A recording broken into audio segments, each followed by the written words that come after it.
scale. What I mean by that is a little bit more than human scale, where you have removal of sensitive information from public documents, which is increasingly important for privacy concerns. And the redaction process is infamously error-prone. That doing it right requires multiple steps and both automation and human judgment, and I'm going to talk about that. About me, I'm a support engineer for Datalogics. As a support engineer, I get first crack at the issues that our customers report, trying to figure out what's going wrong and what we can do about it. And the reason I'm presenting on this topic is that I've been the one that's been mainly investigating whatever customer issues involving redaction functionality. Datalogics is a company that's been founded 50 years ago. We're located in Chicago. We're the almost worldwide exclusive distributor for the Adobe PDF library. We're active in the PDF community and PDF association member. So what we'll cover: redactions in the news, or at least they were when I pitched this presentation. And we'll do a little bit of an introduction to redaction and privacy concerns before we dive a little bit deeper into technical concerns, and then we'll wrap it up. You might think that redactions is a fairly narrow technical topic, and you would be right. But redaction failures can make national and international news. The first one is Attorney General Barr's redaction of the Mueller report, which is a redaction fail, not necessarily in a technical sense, is very effectively redacted, but in terms of it didn't follow the rules for how the government's supposed to do redactions, which is following the Freedom of Information Act exemptions for what you actually get to redact. And the basically led to a lawsuit where BuzzFeed is suing the government to get them to comply, to make a new version of the Mueller report that actually does comply. And the Congress is also suing them, and the judicial branch is also saying that they want to see the unredacted version of the document. But it's not necessarily the first time that Mueller's invocation has been in the news because of redaction failure. Back in January, lawyers for the president's former campaign manager, Paul Manafort, submitted a filing contesting Special Counsel Robert Mueller's claim that Manafort violated his plea deal. The filing was not properly redacted. It was merely blacked out. So it looked redacted, but the underlying content was not removed from the file, so extracting the redaction content only required a copy and paste from the PDF into another document, like so. Good enough formatting on the right to make it look like it does on the left, but it's not necessarily just hapless lawyers for hapless campaign managers that have had these issues with it. It's also happened to Facebook. The context is a bit more complicated here, but a British member of Parliament investigating Facebook's involvement with Cambridge Analytica issued the equivalent of 3 subpoenas to a lawyer whose client had sued Facebook for shutting them out during discovery. They'd seen potential evidence of a scheme to pay for play with preferential access to Facebook's data. Because the original case was sealed, the lawyer basically refused to cooperate until he faced the prospect of imprisonment in a British jail cell, and then he emptied out the contents of his Dropbox account to basically escape.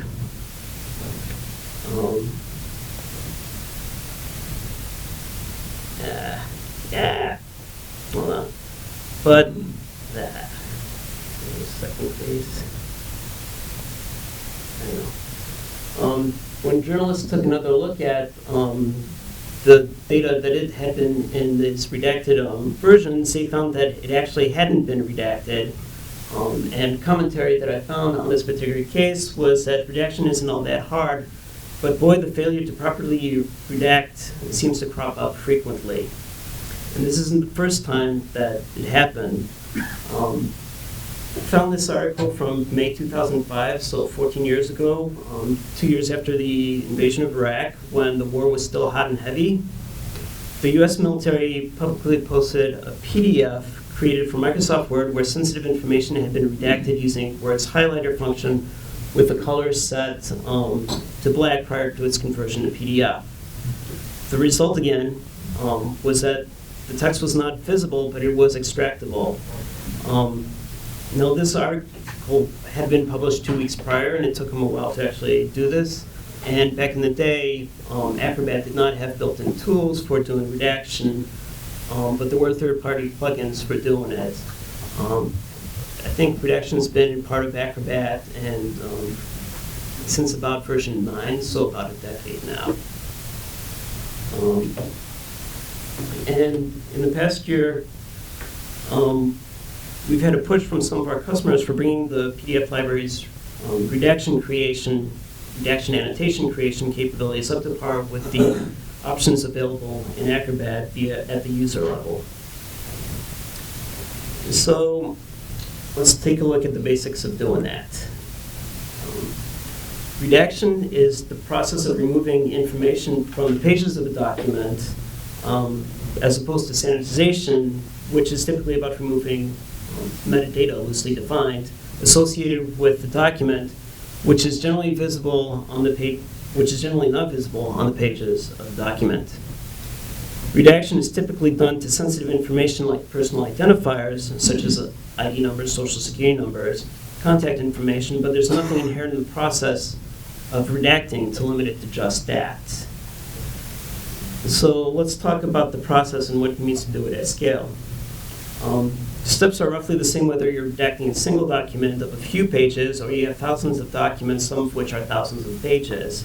But in the latter, you're going to have to lean fairly heavily on automated strategies to augment human judgment in order to get through the documents in a responsive amount of time. The first step is searching for things to redact. This might be specific personal identifiers, or it might be regular expressions for social security numbers or birth dates. This is basically a text extraction step. Creating a redaction annotation is about making the search hit visible and determining what should be left behind when the redaction is applied and the underlying content removed. The third step is the inevitable human judgment step of reviewing the redactions created. Remember that the search term might get you on the right page, but it might be an entire paragraph that needs to be protected rather than just a search term itself. And the last step would be applying the redactions, which means removing content from the pages, and maybe optionally, maybe required to leave behind an indicator of what was removed. So let's talk a little bit about privacy, and I'll skip this slide. The consequences of incorrect redaction is that information that was supposed to be hidden can be revealed, and often revealed by trivial actions, which adds insult to the injury. And I'm not sure how strictly enforced the rules are, but to my mind, the bigger risk is haphazard compliance from haphazard. The biggest risk to haphazard compliance is haphazard enforcement. We live in an age of identity theft and doxing. The consequences for a lapse in handling sensitive information can be severe. So to avoid being penalized, it makes sense to have a systematic process for redacting and sanitizing documents before releasing them. Sanitization is about information that isn't part of the page content that includes document properties, attachments, annotations, and other information not readily visible on the page. It's a natural complement to the redaction process, but it is possible that sanitization might be appropriate in a case where redacting content might not be. So let's talk about some technical concerns. First challenge comes from the step of extracting text from a PDF in order to do text searches. It's significantly more than just extracting the text. It involves a lot of computation for determining where text is positioned and what characters belong together, And what is the area that encloses that group of characters? In short, text extraction can become CPU bound, which if your application is single-threaded and you have one core that's overheating while the others are idle, can be aggravating. So anyway, you extracted text, performed some searches that found some hits which you can map back to areas of the page which have the hits. You have all the data you need to create a redaction for your match, so what's your next step? Gold star if you guess, redo the text extraction. The first pass when you're looking for text hits, the bounding box around your pieces of text are going to be calculated using the font bounding box, which is large enough to contain all the font's glyphs, which is often not a big deal, but there are some fonts, Cambria comes to mind, that contain a good number of glyphs that descend far above and far below the baseline, which means that the font bounding box is huge and you run the risk that your text bounding box is going to overlap the text above or below the text that you would like to redact. And so you could end up with a case that text is unintentionally removed. To avoid this problem, you want to calculate the word's bounding box not from the font bounding box, but from the bounding box of each individual glyph used in the word. However, you don't want to do this in your initial pass because that really slows down text extraction. You want to reserve this step for pages where you know you have text that you want to redact so that the performance cost is amortized for all the pages that you didn't need to calculate tighter bounding boxes. Okay. A challenge that we ran into for our customers, they wanted to use a PDF library to create redactions programmatically with the same sort of options that an Acrobat user would choose. However, the API that Adobe provided for the Adobe PDF library for creating redactions had not evolved from its original release to match the options available in Acrobat. So we've been extending that functionality for our customers. I won't go into all the nitty-gritty details, but getting this right means being able to properly understand how Acrobat is mapping the options in its GUI into the annotation dictionary entries. Okay. It's not all about matching Acrobat behavior.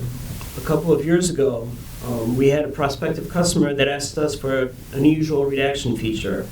They wanted to redact the bulk of the pages of a document, but leave enough of the page visible so that it recognizably came from the original unredacted document. Specifically, they wanted a diagonal band across each page that would show a portion of the unredacted document.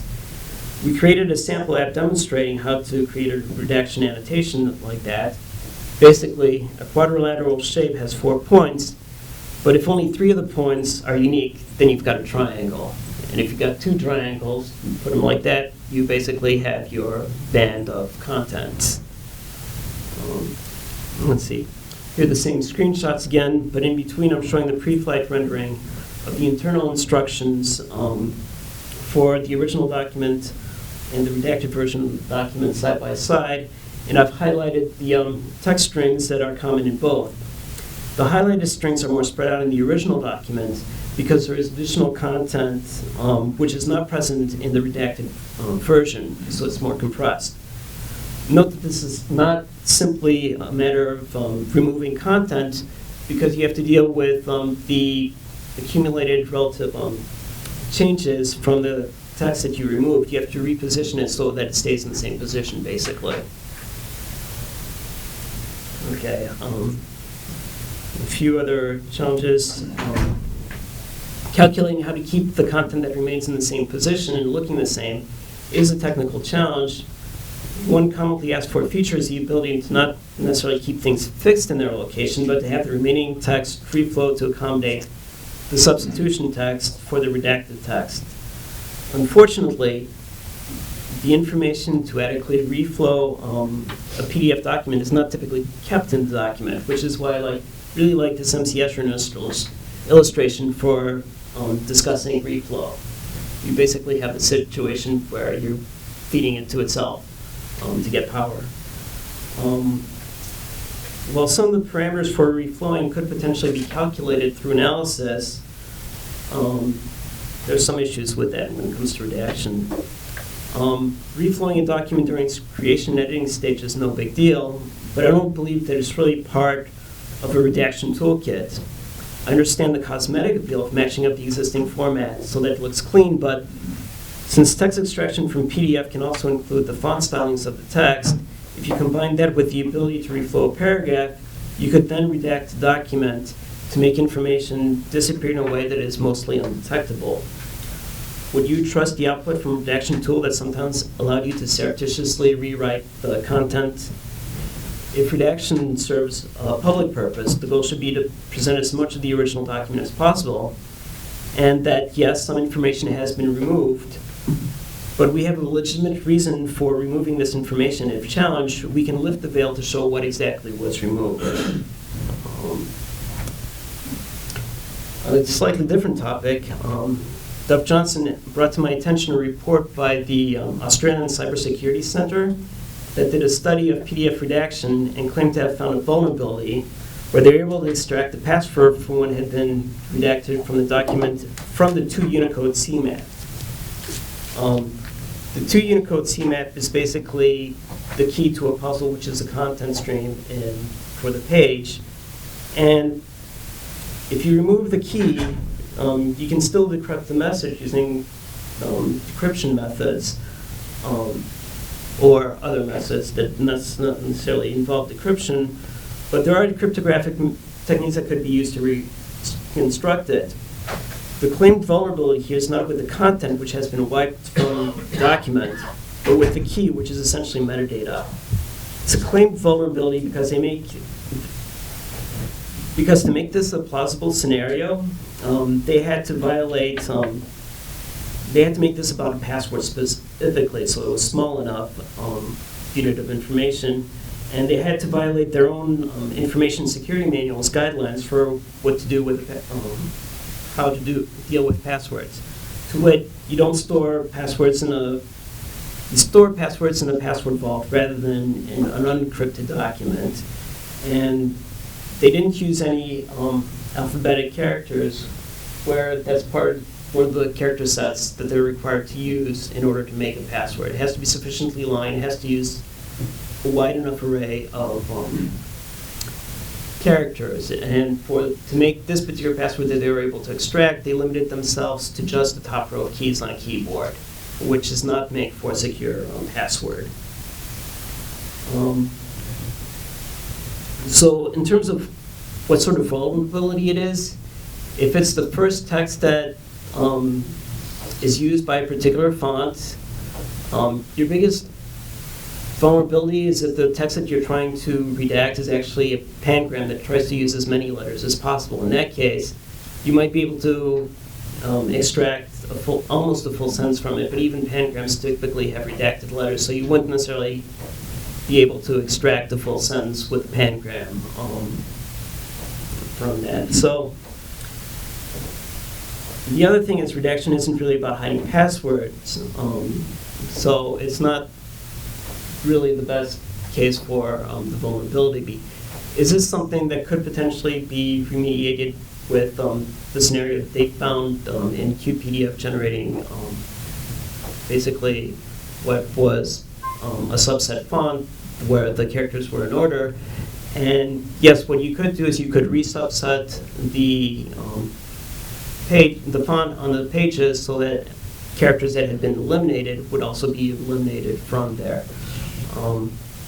It's a highly complicated process to do, but it is doable. And I was going to say, it probably doesn't really apply to Australia, which uses English as its main language. It could potentially apply to, say, Japan or China, for example.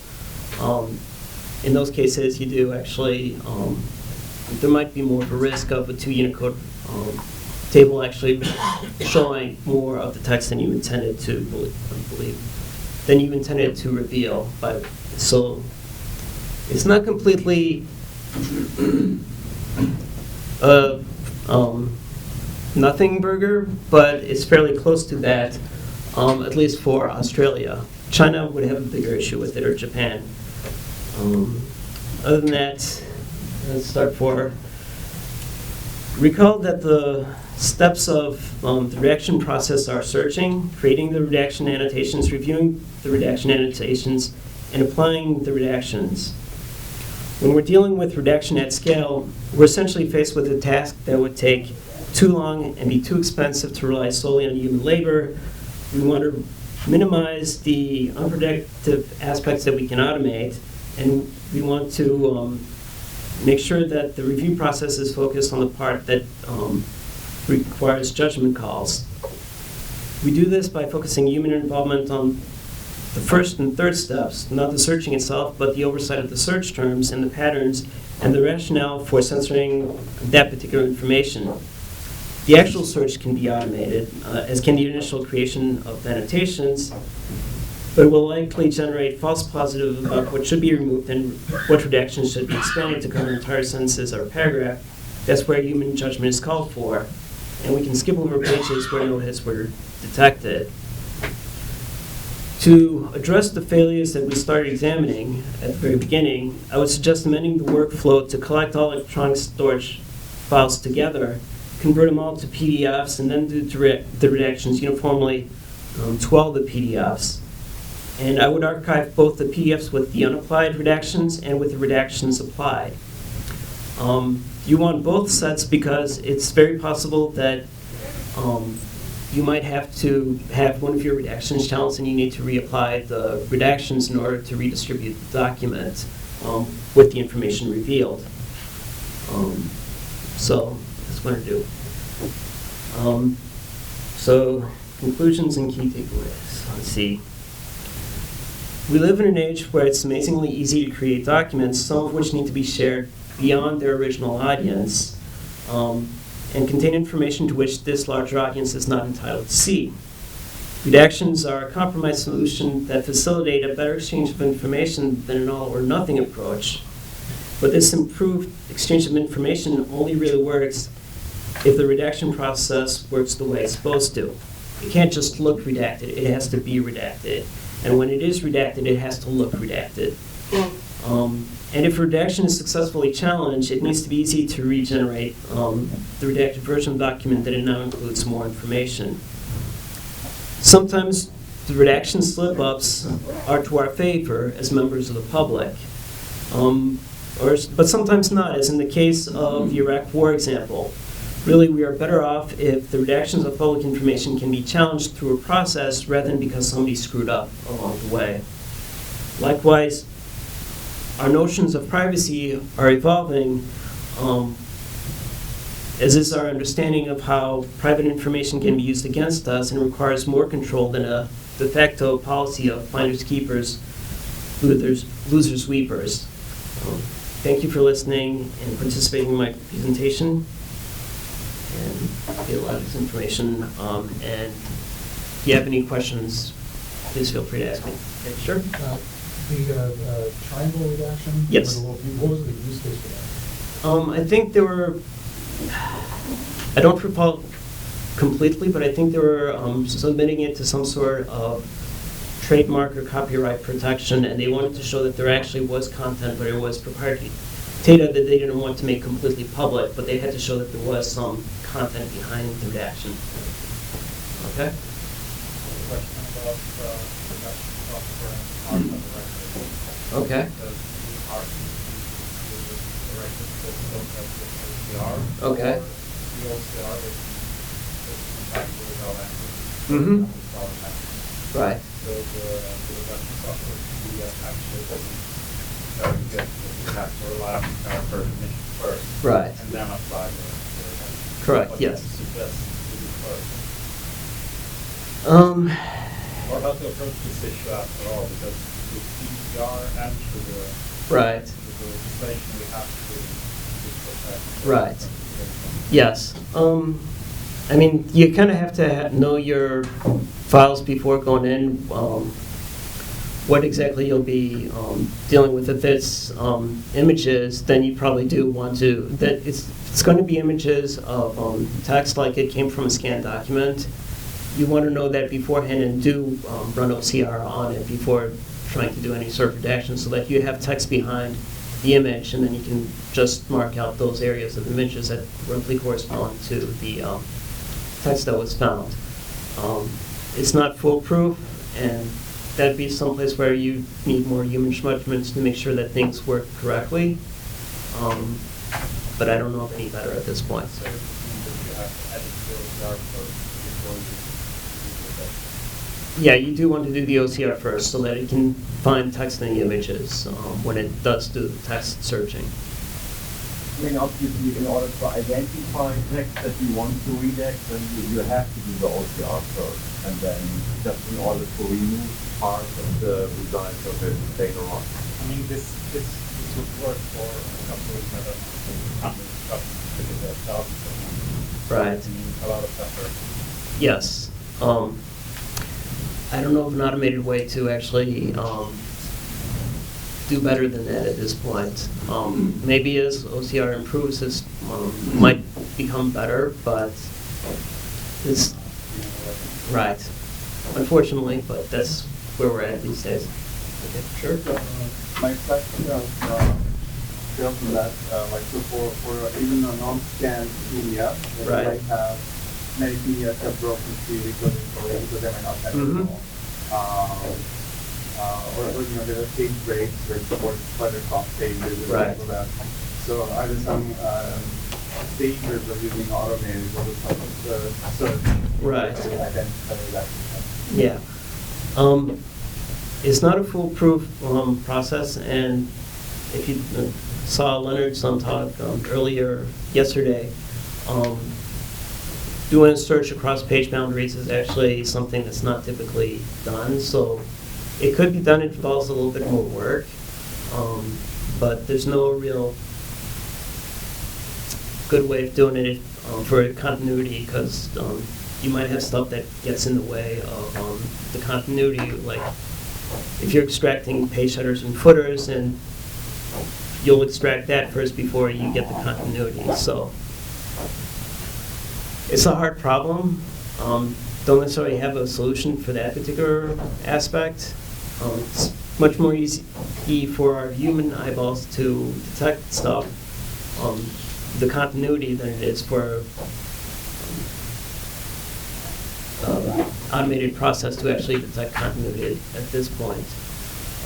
That's where doing multiple searches and basically narrowing down to where the areas are, and then basically, if you see part of a hit on one page, you possibly need to look at the next page as part of the human judgment to see if there's anything there that needs to continue the redaction. That's still a human judgment type sort of issue. Okay, anybody else? Okay, well, thank you.